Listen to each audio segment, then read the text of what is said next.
o Augusto Aras criticou a delação conduzida pela Polícia Federal junto ao caso do Mauro César Cid, alegando que os moldes seriam os mesmos da Lava Jato. Só que ele não citou, por exemplo, que no caso da Lava Jato, a delação já vinha pronta, os indivíduos assinavam a delação na ausência dos seus advogados, como eu trouxe, inclusive, denúncias aqui alguns meses atrás de um caso específico, de um dos condenados na Lava Jato. E lá na lei, que é a Lei 12.850, que é a lei que fala sobre organização criminosa, está claro lá que o pacto, né, o acordo de delação premiada, ela pode ser feita, a colaboração premiada, né, ela pode ser oferecida pelo delegado de polícia ou pelo Ministério Público. Porém, após o oferecimento, né, ou durante as negociações, o advogado precisa estar presente nas etapas como representante legal do seu cliente e durante a assinatura do acordo, tanto junto ao delegado de polícia quanto ao Ministério Público e na homologação junto ao magistrado, o advogado precisa estar presente para que aconteça o quê? O que aconteceu na Lava Jato, que eram os indivíduos assinando delação, que eles nem sabiam o que estava escrito, basicamente porque se incluíam nomes de pessoas que estavam ali. Agora, a grande pergunta que não quer calar, qual que será o medo do Augusto Aras com a delação do Mauro César Cid? Será que é porque a delação do Mauro César Cid pode falar dos encontros secretos que arrolaram a Lindora Araújo, que arrolaram o próprio Augusto Aras, que vão arrolar outras pessoas? Porque a gente sabe que alguns encontros que aconteceram entre figuras ligadas ali, por exemplo, à Procuradoria-Geral da República, entre até do cerne mais golpista dentro, era a Lindora Araújo, que até está afastada, está no estômago, no intestino. Eu queria fazer aqui uma observação, que olha que interessante, Dri Rovai. Eu até citei isso aqui quando a gente veio aqui, acho que há uns 15 dias atrás, vocês me convidaram, eu vim aqui, e no dia 18 de agosto, eu tinha dito o seguinte, eu tinha publicado nas minhas redes sociais o seguinte, ó, a confissão do Cid não deverá ser apenas para o caso das joias, mas também para os casos do cartão falso de vacinação, da minuta golpista, dos repasses para Michele Bolsonaro através de empresas ali, né, chamada Cedro de alguma coisa, nomes aí sendo citados, outros presentes que foram roubados, rachadinha com empresas atreladas a Michele, plano golpista e 8 de janeiro. Isso aqui eu publiquei no dia 18 de agosto.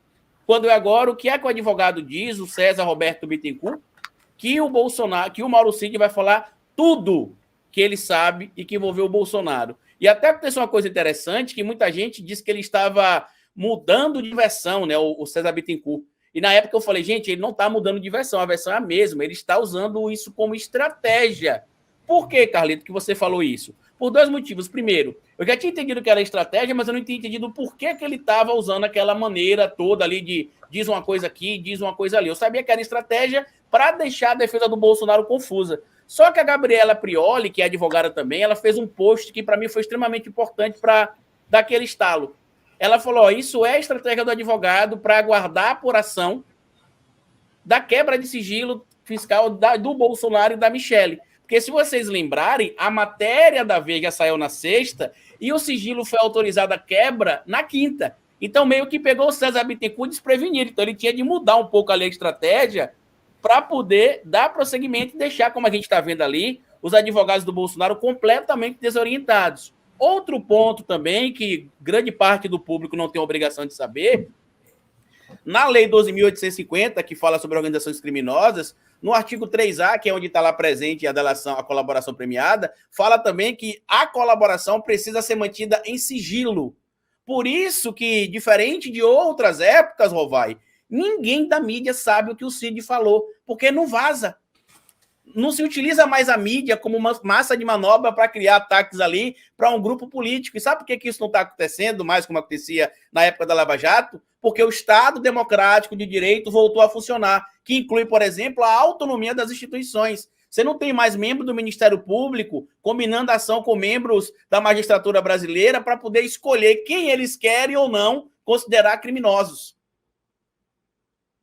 É isso aí. Agora, né, como estava falando, né, os abusos, né, que eram cometidos durante a Lava Jato, né, mesmo essas ações da Polícia Federal, mandados de busca e apreensão, que foram feitos, inclusive, para contra o ASEF, o próprio Bolsonaro, né? A prisão do Mauro Cid não teve TV junto, aquele espetáculo, né? Aquele helicóptero, aquela, né? Aquela expectativa. Não fizeram a meia-culpa, né? Que eles pediam para o PT fazer autocrítica, a mídia não quer fazer autocrítica. Não é? Por quê? Deu uma travadinha agora. Agora tem aqui essa mudança aí de estratégia, né, do Mauro Cid. Tava até o Josias falou que o que deu aí, né, motivou ele a fazer a delação e mudar a estratégia da defesa, né, foi aquela fala do Bolsonaro que disse cada um que siga a sua vida, tal, não sei. E a Lucy, nossa, chama atenção para uma questão interessante. Ainda não estou acreditando que o Cid 01 de turma vai entregar o chefe. Será que ele vai entregar mesmo o Bolsonaro? Ele já entregou, na minha opinião, Dri. Eu também acho. Importante que a gente precisa trazer aqui, tá? Além de ele já ter entregado, por quê que eu estou dizendo isso para você? Porque quando a polícia aceita a delação e encaminha para outras etapas, não é como acontecia na época do Moro e do Dallagnol, que o Palocci foi para lá e disse o que queria ou não queria, não apresentou provas, e mesmo assim o Moro vazou aquilo, por exemplo, na mídia na época.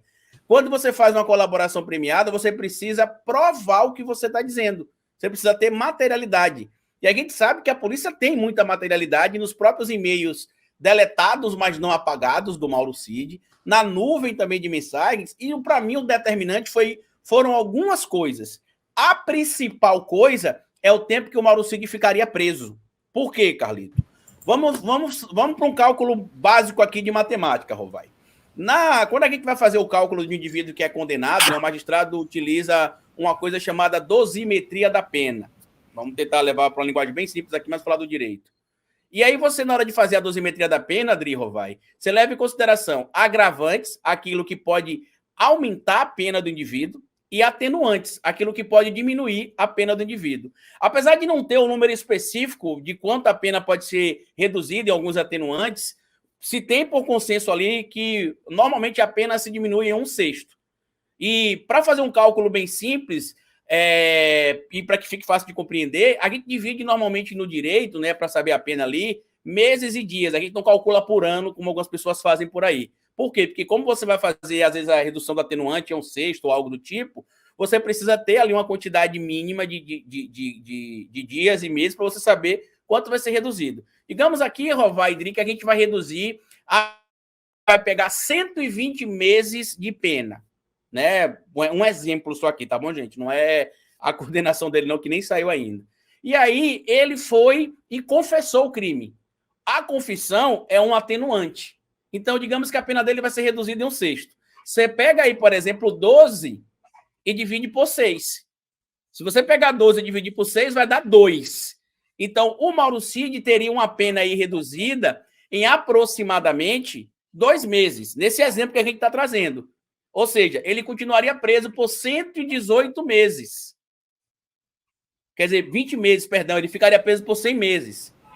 Quando ele faz a delação, Dri Rovai, a pena dele pode ser reduzida ou pode ser totalmente anulada, dependendo do acordo que ele fez, ou ela pode ser reduzida, isso está lá na lei da delação. Vocês podem pesquisar depois lá no artigo 3A da lei 12.850, né? Que a partir dali tem vários artigos que vocês vão ver que fala sobre a colaboração premiada. E aí, quando ele faz a colaboração, Dri Rovai, o magistrado, junto com o próprio Ministério Público, pode aceitar reduzir a pena dele em 2/3. Ou seja, você pega, por exemplo, 120 meses e divide em 3, dá ali 40 meses. 2/3 daria 80 meses. Então, dos 120 meses, você conseguiria reduzir para 80 meses, ou melhor, para 40 meses, né? 120 meses são 10 anos, tá, Carlito? Só para corrigir, que você falou 5 anos. 60 meses seriam 5 anos. Eu falei 5 anos? 5 anos Perdão, são 60 meses. Mas tudo bem, a gente entendeu a tua métrica. Ele pode duplicar o desconto da pena. Na verdade, ele pode mais que duplicar, porque no exemplo da confissão, a pena é reduzida em 1/6. Ele perde ali, ele consegue ter um atenuante de 20 meses dos 120. Quando ele faz a delação... Oi? Você está fazendo a conta por 60 ou por 120? Por 120 meses. 10 anos. 120 meses, né? Então, quando você faz essa conta em um sexto, ele vai ter uma redução ali de 20 meses, que é com a confissão. Com a delação, a pena dele pode ser reduzida em 2/3. Ele sai de uma redução de 20 meses para uma redução de 80 meses, ou seja, ele só teria de pagar 40 meses. E dependendo ali E aí de como for feito ele fica livre porque ele vai para a liberdade condicional, porque... Você entendeu? Enfim...